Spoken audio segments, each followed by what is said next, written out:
नमस्कार सर्व ताईंना, कशा आहात सर्वजण. मी बघा लागले धनं काढायला. जे वाळलेले धने होते बघा हे असे, त्याचे बघा हे असे काढायला लागले. म्हटलं आता खूप दिवस झालं ठेवलं होतं वाळवून, मग म्हटलं असं हे काढायचं. आणि मी तुम्हाला एक आता दाखवणार आहे. मिशोवरून प्रोडक्ट मागवलं होतं, म्हणजे साडी मागवलेली होती. ती मला कशी रिसीव झाली, म्हणजे काय प्रॉब्लेम त्या साडीमध्ये आला, मी तुम्हाला नक्की दाखवते व्हिडिओमध्ये. आणि ही आहे बघा आपण मिशोवरून जी साडी मागवलेली होती ती, आणि जशी आपल्याला दाखवलेली होती तशी आलेली नाही आहे साडी. जसा फोटो दाखवला होता की साडीला वर्क वगैरे व्यवस्थित छान असे होते, ते असे आलेले नाहीत. प्लेनमध्येच आलेलं आहे बघा ब्लाऊज पीस वगैरे.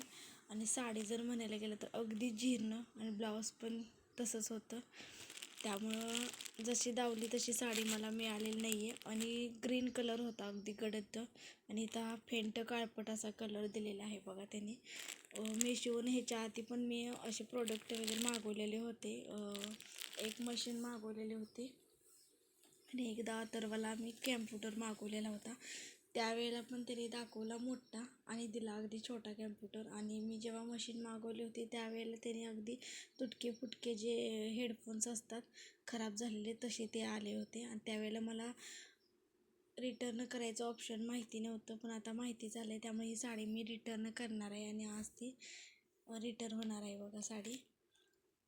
अगदी पातळ जीर्ण असं त्याचं जे कापड आहे ते आहे बघा. 395 रुपयाला ही साडी भेटलेली आहे मला.